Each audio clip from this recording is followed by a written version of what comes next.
Are we alone? To this day, the inhabitants of planet Earth have looked to the stars for proof of other life. But the truth isn't out there, it's in here. Since World War II, the British government has been watching us, watching the skies. Buried in the vaults of the Ministry of Defence are thousands of reports on UFO sightings, some left unexplained. But now, after decades of secrecy, the files are being released. And for the first time, the truth about Britain's UFOs is revealed. A near mid-air collision. I can't speculate on what it was, I really can't. I mean, I don't know to this day what it was. A World War II bomber's close encounter. I don't talk about it too much to people, only close friends. An unidentified object caught on radar. And new evidence on one of the most celebrated UFO cases, the Welsh Roswell. If it could be shown that any UFOs were extraterrestrial in origin, people's entire belief system would fundamentally change. Strange, unexplained stories that leave many wondering if there really is life out there.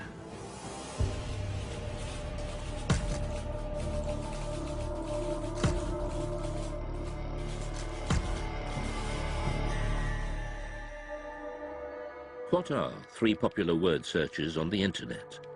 Perhaps the first two are no surprise. UFOs have an incredible hold on the popular imagination, but few myths have involved government investigations, surveillance, and cover-ups. UFOs have. One person who knows just how seriously UFO sightings have been taken by the British authorities is ex-MOD operative Nick Pope. From 1952 onwards, it was decided that there really needed to be a small unit set up permanently to research and investigate the UFO phenomenon. And really from the 50s right up until 2009, the Ministry of Defence did have a small project looking at the UFO mystery. Pope manned the UFO desk in the 90s, helping add to the thousands of files the ministry had gathered for decades. Subject making his way. Now that they're being released from the vaults, key UFO eyewitnesses give their side of the stories. And UFO experts, skeptics and believers interrogate just what the MOD was keeping secret. Dr. David Clark is the journalist who helped first persuade the MOD to release the files. If you look in the files, there are thousands of unusual things people in the sky from right across the British Isles. There's absolutely no doubt that people see things in the sky that they can't identify. They always have done.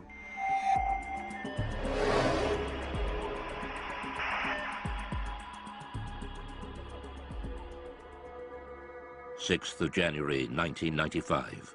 Two experienced pilots of a Boeing 737 carrying 60 passengers from Milan to Manchester report a near collision. It's an incredible sighting of an unidentified flying object which sends the authorities into a spin.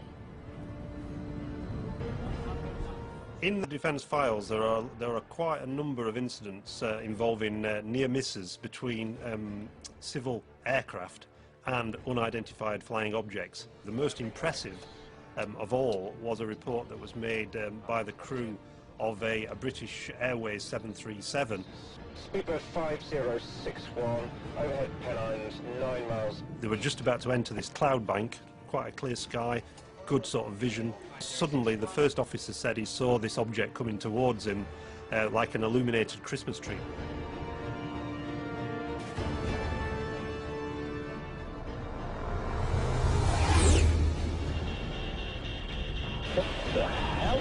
It was so low in its approach and so close that he automatically ducked, thinking there was going to be a collision. And this thing just zoomed past, and immediately he turned to the captain and said, "Did you see that?" The captain said, "Yeah, I saw it as well." Immediately the pilots radioed into Manchester Control Tower. There's a lot of concern amongst air crews about what damage could be done to their reputation if they became known as, you know, the crew that see flying saucers. So it was interesting in this case that despite that, these two air crew decided that when they landed they were going to file an official air miss report. So that would then trigger a full detailed investigation by the Civil Aviation Authority, which is exactly what happened. For the first time, the MOD files show how this extraordinary incident sparked a full-scale investigation conducted by aircraft near-miss investigator Anthony Booth. Well, it was unusual for a start because it was the only one in my memory in 7 years of working in that particular department that I'd actually dealt with something like this. We could talk to the pilots, both the pilots. We would go through looking at radar recordings, RT transcript recordings of the voices of the pilots, recordings of what Manchester Air Traffic Control had to say. We just looked at anything that might shed some light on what this object might have been. The pilots now refuse to talk publicly about the near crash, but the MOD files recall what they told Anthony Booth at the time. My attention was initially focused on the glare shield in front of me, but I was diverted by something in my peripheral vision. The object had a number of small white lights, rather like a Christmas tree. The high speed of the object, although unable to estimate its distance, it was very close. There's a transcript of the conversation between the captain of the 737 and ground control. So this is Speedbird 5061. We just had something go down the right-hand side, just above us, very fast. And Manchester immediately come back and say, well, there's nothing seen on radar. Was it an aircraft? Well, it had lights. He went down the starboard side very quickly. Manchester say, and just above you? Just slightly above us, yes. Manchester then advised them to keep an eye out for anything, but they can't see anything at all. It must have been very fast or gone down very quickly after it passed you, I think. Okay, well, there you go. The Manchester control tower could not find any radar signal. To radar expert Doug Robb, this is extraordinary. It says the likelihood of such activity escaping detection is remote, as the area is well served by several radars, and any movement at the levels in question would almost certainly have generated a radar response. Nothing was seen. So what was it that avoided radar detection? The MOD files showed that the investigators and pilots considered all the possibilities. It was a hang glider.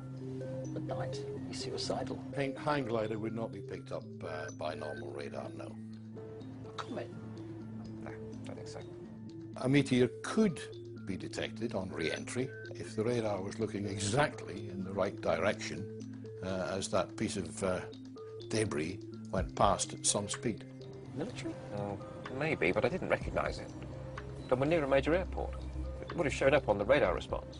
Spy plane? I don't think so. Didn't look like a stealth.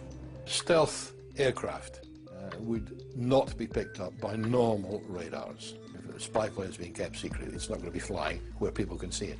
And certainly nowhere near airliners. UFO? That'd be daft.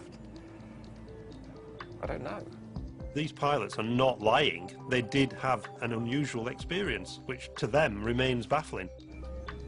The files show the investigation seriously analysed the possibility of military activity, but they found no evidence from any official source. It seems most unlikely that such a flight would have been conducted so close to a busy international airport. So what was it? We revealed the conclusion, locked away in the MOD vault since 1995, reached by Anthony Booth's investigation. Most of the incidents that we looked at, we could arrive at some conclusion, definite conclusion, but in this case, we couldn't really. We had to come up with an assessment of cause and risk. Both the risk and the cause were unaccessible. Degree of risk, unaccessible. Cause, unaccessible. Really, that statement is really, really unusual to find that in an official air miss report, and it's basically saying we don't have a clue what was seen. Look, they'll say back at BA. I think they might rib us about this one. At the end of their the summary of the working group's discussions, it says that there is no doubt that these pilots both saw an object and that it was of sufficient significance to prompt an air miss report. Unfortunately, the nature and identity of this object remains unknown. To speculate about extraterrestrial activity, fascinating though it may be, is not within the group's remit and must be left to those whose interest lies in this field. To some ufologists like Nick Pope, the absence of any real conclusion leaves serious and unanswered questions. Now, to me, this was quite extraordinary. UFO does not mean alien spacecraft, but clearly, in some people's minds, whether it was the pilot and the first officer, or whether it was the investigators at the Civil Aviation Authority or the Ministry of Defence, clearly somebody was thinking, well, maybe, just maybe, this is something extraterrestrial. I can't speculate on what it was, I really can't. I mean, I don't know to this day what it was. All I know is that we can't assume we know everything in this day and age. There may be things that we don't know about. The Manchester near-miss investigation shows just how seriously unexplained sightings were taken by the MOD. But the UFO desk had been receiving reports from pilots for decades. The files reveal sightings during World War II, and in some cases these were considered so grave they were referred right to the top of government. The newly released UFO files confirm what many experts suspected. The British government was investigating unexplained sightings as far back as World War II. I don't talk about it too much to people, only close friends who experienced perhaps flying during the war.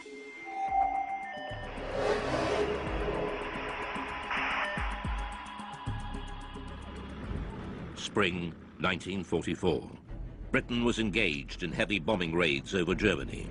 Rumours of strange, unidentified missiles were getting through to top command. Considered a threat to public morale, the MOD files reveal that the order to keep them secret came right from the top. Sightings such as the one seen by gunner Bernard Dye. Now I have here a personal wartime diary. I'll read you an entry which I wrote on the 26th of April. Operation Essen. 300 aircraft raided Essen. Dye then recorded the most extraordinary sight.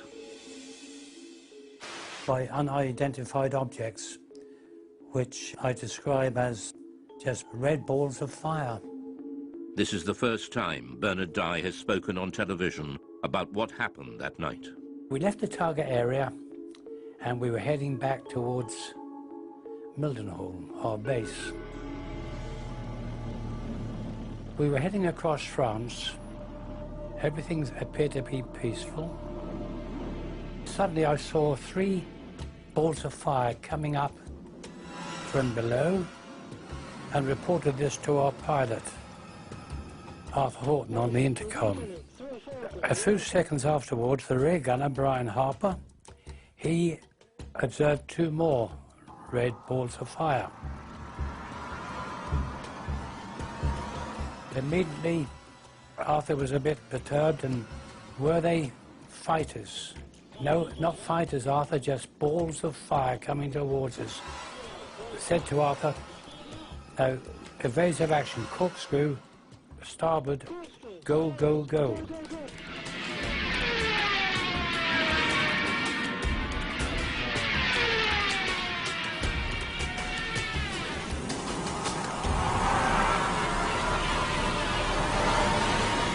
We travelled over 300 miles per hour.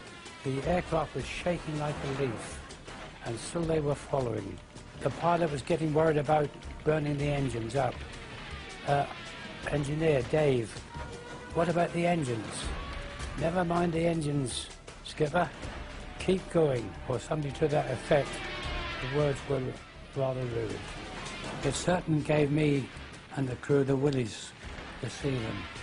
After a short distance, these 5 red objects, they just got slower, and the red lights disappeared into the blackness below, and we got safely home. Well, when we got back to Mildenhall, our base, each crew is interrogated by intelligence officers, and they just laughed at us. And this upset the pilot, and, he said, you wouldn't bloody well have been laughing if you'd have been sitting with us in the aircraft. What did Gunner Bernard Dye think they were? Didn't know what to think, but I thought they were just a new weapon that the Germans had invented. Bernard Dye was not alone.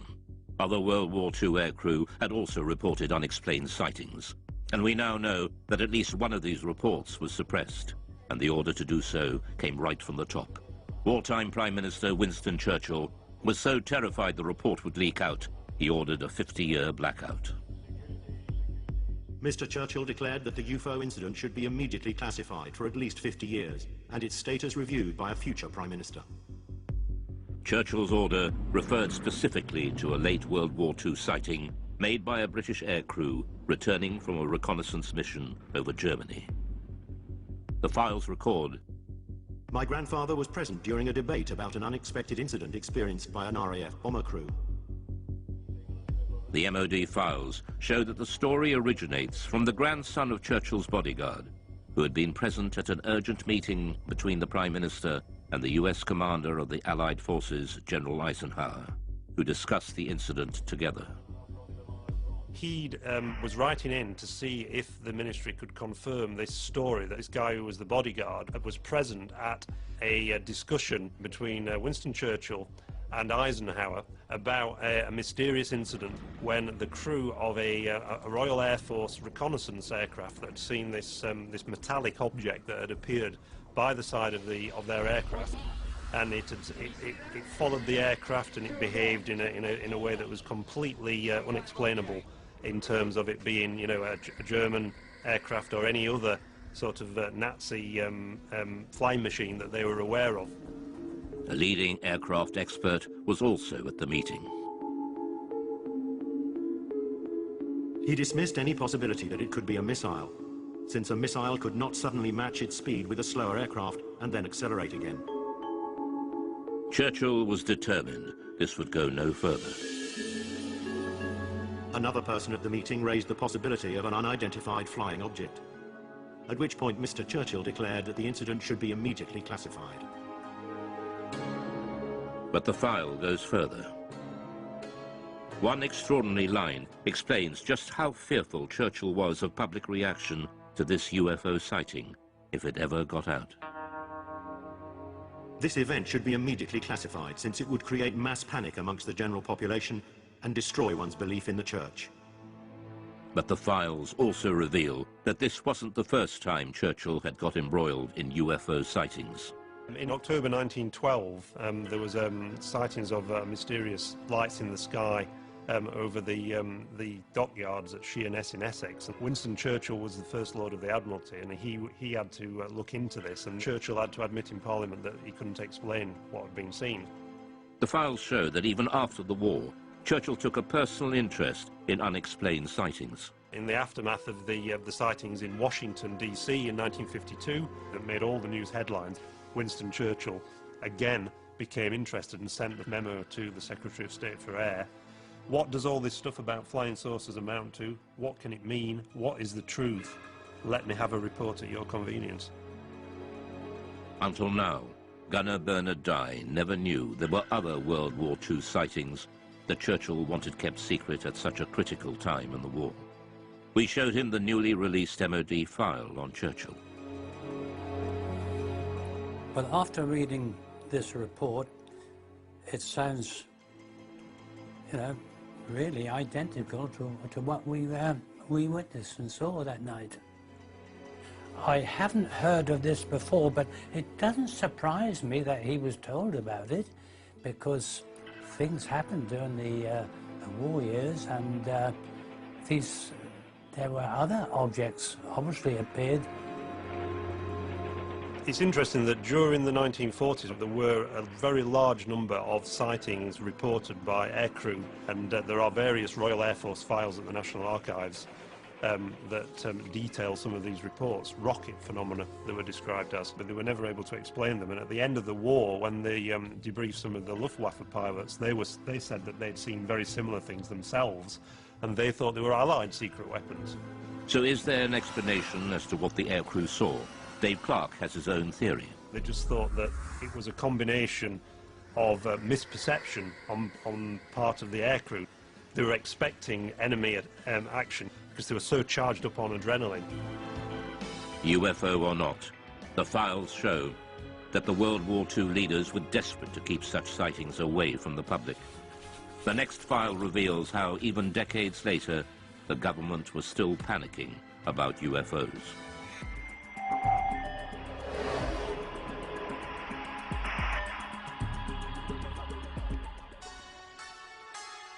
Many UFO experts believe that the Pitlochry file illustrates one of the most significant UFO conspiracies of recent times.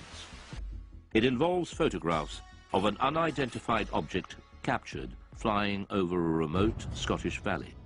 The photos were sent to the MOD, but mysteriously went missing. Journalist Mark Pilkington has spent years trying to track down these UFO images. The Pitlochry photographs in the MOD files date back to the 4th of August 1990, when two witnesses on the A9 near Calvine, near Pitlochry, allegedly saw a large diamond-shaped craft hovering in the air for about 10 minutes and took 6 photographs of it. And the object that they claimed to have seen was accompanied by 2 aircraft, which the MOD later identified as Harriers. The photographer has never been identified. He sent the 6 photographs to the Scottish Daily Record newspaper. The paper never ran the story. Instead, they referred them to the MOD for investigation. The Ministry of Defence took their own copies of the photographs, which have since disappeared. They, according to the files, sent the original negatives back to the Scottish Daily Record, which inexplicably never ran a story on the subject and never published the photographs, and presumably returned them to the 2 men whose names have been removed from the file, so we can't ask the 2 men. So mystery piled upon mystery. All that remains in the files is a photocopy of the alleged photographs. UFOlogists later mocked up this photo of what was seen. But Nick Pope dealt with the original photos and file when he worked behind the MOD desk. Both the Defence Intelligence Staff and the Joint Air Reconnaissance Intelligence Centre analysed this very carefully, and the consensus was clear on this. This was a real object. It was maybe 25, 30 metres in diameter. I sat down with my opposite number from the Defence Intelligence Staff at a briefing about UFOs. We discussed this photograph extensively. This was something that was of defence interest, because clearly it could do something that we couldn't, and we wanted that technology. The MOD was determined to play down the incident. There's an interesting briefing by the Ministry of Defence press office on defensive lines to take if these photographs made it into the newspapers, and they were asked questions about this. And there's a list that basically says that we have looked at the photographs and no definitive conclusions have been reached regarding the large diamond-shaped object. And if there were press by the media, they were told to say all sighting reports received by the Ministry are referred to the staff in the departments which are responsible for the air defence of the UK. During his time with the Ministry, Pope had a blown-up copy of the photograph on his office wall until it was personally taken down by his superior. One suggestion was that this was a secret prototype American spy plane. My head of division convinced himself that this probably was some secret aircraft or drone, and he ordered that this be removed. We know from the files that there was a lot of internal discussion about, were the Americans flying this incredible spy plane, and if so, why had they not asked for permission, for this thing to fly through British airspace? Journalist Mark Pilkington believes that events at the time could well have influenced what people thought they had seen. This was just 2 days after the first Gulf War had broken out, and there were certainly great deployments of aircraft towards the Middle East, and the UK was a kind of sort of stop-off point and a sort of launch pad for a lot of those aircraft. The MOD were clearly worried about public reaction, just as Churchill had been 4 decades earlier. So was there a cover-up by the MOD over the mysterious Pitlochry photographs? There's a possibility that the Ministry of Defence destroyed these images, possibly because they thought that they were some American spy plane that they'd rather we didn't know about, or maybe if this thing genuinely remained unexplained, because we simply didn't want the embarrassment of saying that there might be things in our airspace with speeds and manoeuvres that exceed everything that we've got, and yet which remain unexplained. However, all we're basing this on, we should make clear, is a very grainy, fuzzy black and white image that, for all I know, could have been drawn by a child with crayons. Mark Pilkington is still looking for the real Pitlochry photographs to find out just what did put Britain's defences to the test. But 6 years later, on Britain's east coast, another UFO sighting sparks off a full-scale military investigation and a direct challenge to the Secretary of State for Defence. In 1996, the Ministry of Defence was drawn into a serious breach of UK defences by a UFO over East Anglia.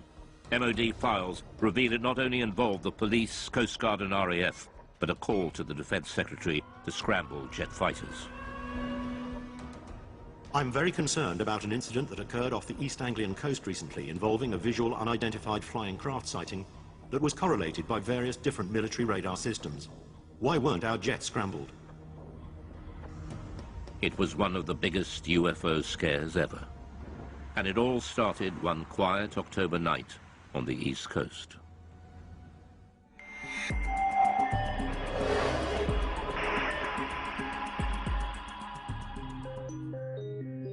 It was the police officers, actually, who phoned in the first reports. There's an extract from that. In the early hours of the morning, the police are saying we can see a red and green rotating light in the sky directly southeast from Skegness. It looks to be high in the sky directly over the Wash. The patrol officers reported the sighting to the station sergeant. I immediately phoned it through to the Skegness control room, who relayed it onto Great Yarmouth Coast Guard Maritime Rescue, suspecting it might be an incident over the sea. We had a report at about 3:15 local time from Skegness Police, and they could actually see this light in a southeasterly direction. We were uncertain of what it was at the time, and we immediately made a report to the local air defence radars to see if they could see anything. The call went through to RAF Neatishead, the most important air defence centre in southern England. Clarksville radar has a contact bearing at 221 degrees. They noticed that on one of the radars, a blip that they couldn't identify, that wasn't an aircraft. Could the mysterious radar blip and the strange lights seen by the police be the same thing? Panic calls from the public started to come in. No, I don't think they're invading. The call was put out to shipping to keep a lookout for unidentified lights. Then a tanker came back. MV Conocastle Yarmouth, we're seeing a group of lights above the Wash. The vessel at sea was the Connor Coast, and she was in much this sort of area.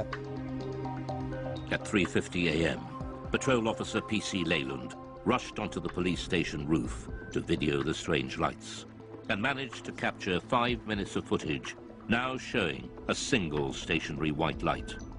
News of the sighting spread quickly through the UFO grapevine.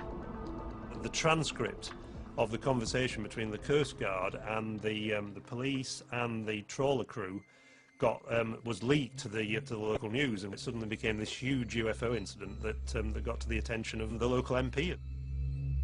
The sighting gathered such momentum, even local Labour MP Martin Redmond got embroiled and started asking difficult questions.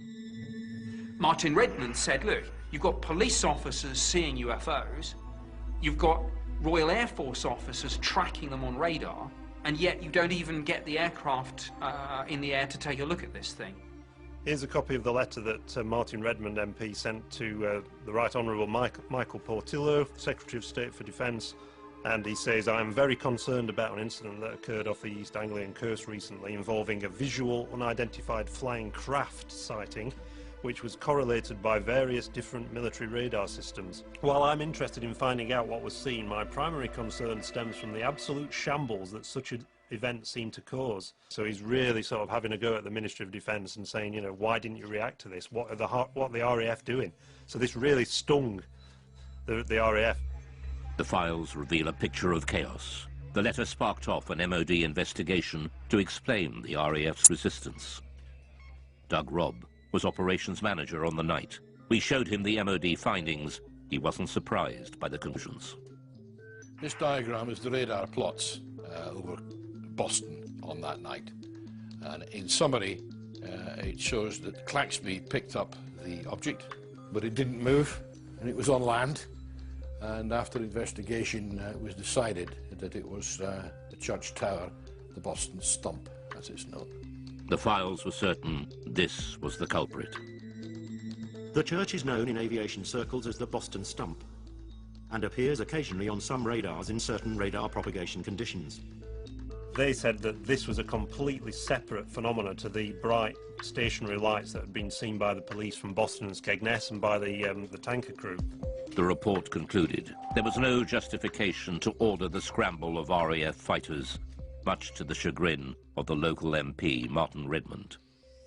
You'd scramble for a high-speed incoming aircraft 200 miles away, but you're not going to scramble the aircraft for a fixed object on land. I mean, what's the threat? If what the radar picked up was indeed a church, what then were the mysterious lights seen by the police and the tanker crew? The MOD scrutinized the police video footage. It suggests a distant celestial source. The MOD sent the footage onto the Royal Greenwich Observatory for analysis. Their report has been kept buried since 1996 in the MOD files. UFO and astronomy expert Ian Ridpath was shown their conclusions and the police video. If you look at the police video, you can see it's just a bright dot of light just sitting there, not appearing to do anything. So, to me, this shows that even the most impeccable witnesses can actually make what is really a basic mistake, which is just misidentifying bright celestial objects. Well, the most common culprit is the planet Venus. In fact, it's called the queen of the UFOs, and this is because it's the brightest object in the night sky after the sun and the moon, which could have been what the police were seeing. He also believes there's an explanation for the colors of the lights. When the camera zooms in, very often the camera will completely lose focus, and you can actually see some odd shape to the light, which is actually the diaphragm of the camera. But this doesn't explain what the tanker crew observed. The MOD investigation found that they saw a light coming from a different direction to Venus, and they were baffled. These lights remain unexplained. But expert Ian Ridpath believes there is an answer. The object that the tanker saw to the north, I think, was another bright star called Vega, which is also just appearing to twinkle and flash multicolored lights. UFO expert and skeptic Dave Clark believes there is a reason why this escalated into such a major incident. This happened in 1996, which was the very height of the popularity of the X-Files series on TV. It was the biggest sort of year, the 1996-97, in terms of number of reports they received since 1978. So is this case closed for East Anglia? Or will more mystery emerge, just as it has, with one of Britain's most celebrated cases that refuses to go away, the Welsh Roswell?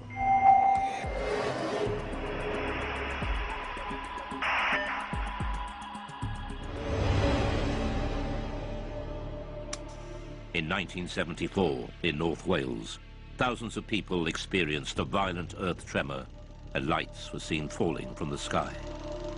Some ufologists believe a UFO crashed, and there's been a cover-up ever since of the Welsh Roswell. Oh, a heck of a bang, yes. Oh, yes, it's like a tremor. It was in the house, shook the houses. We're in your houses. And it seemed to come right on top of the red. Until the house is coming down.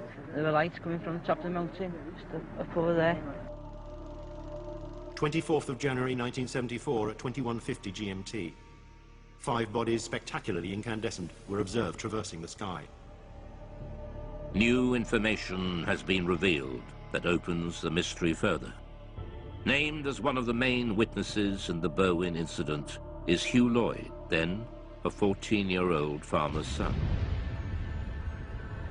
Just after 8:30 p.m., Hugh's family felt the massive earth tremor. It was a frightening experience.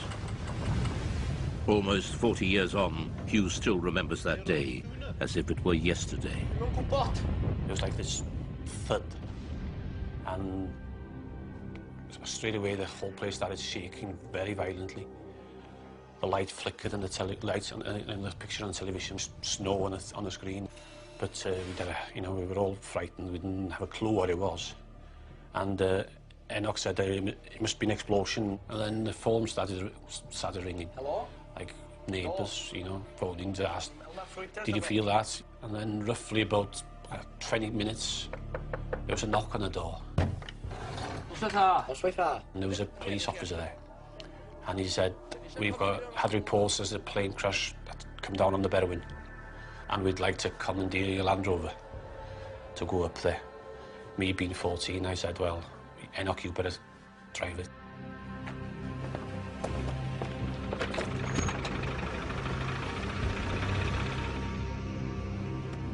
We carried on up the mountain about half a mile, maybe 3/4. We drove up the track and we stopped, got out and got torches, and it was very quiet and very dark, but nothing to be seen. How are we going with the torch? One of them said, there's nothing here, it's too quiet, we can't see anything, we might as well go down. So we turned back to the vehicles, and as we were approaching the vehicles, we saw this very bright white light up the valley. Just behind those trees there, up to the left in the valley between those two mountains. A very bright white light, coming up from the ground, pointing upwards. But it was, very, very bright. I knew it was coming from the ground, but we couldn't actually see the source of the light because it was, in the valley itself, being hidden. The light didn't look like a plane crash. It was too white for a fire. It didn't last for very long, 20 seconds at the most. They searched the mountainside, but there was no sign of a crash. So what was the light? Ufologist Andy Roberts has researched the Berwyn UFO for years. Although a skeptic, he admits there is a central mystery to the incident involving another key witness. At a village nearby called Llanderfel, there was a district nurse called Pat Evans. She felt the explosion there, and because she was a nurse and had all the medical equipment, thought if a plane's crashed, I could get up there and give much-needed help until the emergency services arrived. Pat Evans was with her 2 teenage daughters, 4 miles from Hugh Lloyd when the earth tremor hit. So she picked up her 2 young daughters, got them in the car, drove the 10-15 minute drive up onto the B4391 road, expecting to see an aircraft crashed and in flames. This is the road that she was driving on, and it's a road that she knew very well, so she had no problems driving up here at night. And obviously she was out there looking for what she thought was going to be a plane disaster. And just as she came out from the other side of this copse of trees, she was absolutely astonished to see far across the hills to the left a huge ball of red, white, orange, pulsating light. Whatever the object was, it was too far from the road to be reached on foot. Pat and her daughters watched, astounded at the ball of light, slowly pulsating and changing colour. She described it as being half the size of the moon, and around this object were moving torchlights and vehicle lights. She realised that it clearly wasn't a crashed aircraft and that someone or some people were there attending to whatever it was, and realising that, she drove back home and went to bed, and to this day is completely mystified by what it was. So what did Pat Evans and Hugh Lloyd see that night? We reveal that even the arrival of the mysterious men in black couldn't provide all the answers. The unidentified sightings by Pat Evans and Hugh Lloyd in Berwyn, Wales in 1974 have gone down in UFO folklore. The recently released MOD files have added even more mystery. Researchers from the British Geological Survey were quickly dispatched to Berwyn to investigate an earth tremor that had registered 3.5 on the Richter scale.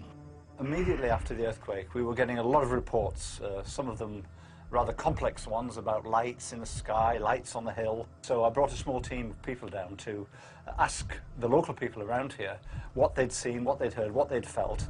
The British Geological Survey team have become known in Berwyn legend as the Men in Black as they were dressed in dark suits, official-looking, and were going door to door.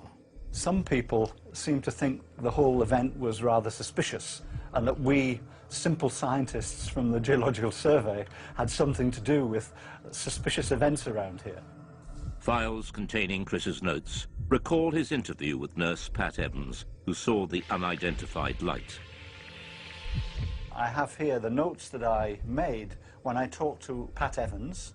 She felt the shaking, but also she was very concerned about lights that she saw in the sky. She thought there was a big red light, like a glowing red fire.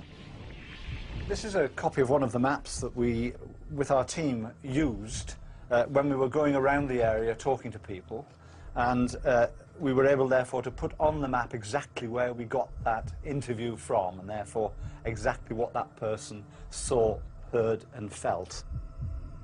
This British Geological Survey map, buried in the vaults, is a revelation. It shows the anomalous lights seen by Pat Evans and Hugh Lloyd both appeared in the same small area of hillside at the same time. UFologist Andy Roberts returns to the same spot on the mountainside where Pat and her daughter saw the UFO, and where Pat Evans told her story to Andy Roberts in 1998. When I brought Pat Evans up onto this mountain road in 1998 and she told me her story then, I photographed her, and the photograph that I took showed her pointing to where she saw what she saw in 1974, and judging by this photograph she was pointing over there, and which we know is where the police and farmers were searching that night. Pat Evans was on the Llangannock to Welshpool Road, which is just beyond the forestry there. So if she was there, she probably saw the same lights as we saw. You know, because it's dead in line. I'm nearly positive that's the same lights as she saw. The recent files show the MOD's explanation for the sudden explosion and mysterious lights. Subsequent search of the hillsides in question revealed no sign of impact, however. The Meteorological Office considered that these sightings could have been occasioned by a bolide, that is to say a meteor which enters the Earth's atmosphere and burns up before reaching the ground. A private investigation done on behalf of the British Astronomical Society concluded, however, that the meteor may in fact have disintegrated over Manchester, and that its appearance was preceded at 8:30 p.m. by an earth tremor in the Berwyn Mountains with which it has no connection. So they were saying again, these are two things that happened coincidentally on the same night. You've got a meteor burning up in the atmosphere, and also you've got an earth tremor. So is this incredible coincidence, two separate natural phenomena, a meteor shower and an earthquake happening simultaneously, in itself a complete answer to the mystery? Many UFO believers think not. They believe the files failed to answer the big question, what was the source of light Pat Evans and Hugh Lloyd saw on the ground? So what Pat saw is an absolute mystery. I don't think it's a UFO for a minute, although it is an unidentified something. It appeared to be on the ground, and if anything it's an unidentified grounded object. But it's a mystery. So in and amongst all the hype about aliens and extraterrestrial crashing, in amongst the truth and the fact about an earthquake and bowline meteors, what we have is a mysterious sighting of a stationary, large, glowing object on the ground for at least 10 minutes. So is this case closed for Berwyn? There are still many unanswered questions. The Berwyn Mountain incident is, I think in many people's minds, it's not case closed. Some people believe that the release of these files is itself disinformation, and that the Ministry of Defence is still covering up some great secret truth about UFOs. The MOD has agreed to release all the UFO files over time. But will all the secrets be revealed? It seems that the public is not ready to give up believing just yet. For some people, UFOs are with us for a long time to come. Well, until the real ones show up. Some people suggest that this drip feeding of information to the public about UFOs is getting people ready for the day when it is announced that actually these things are real.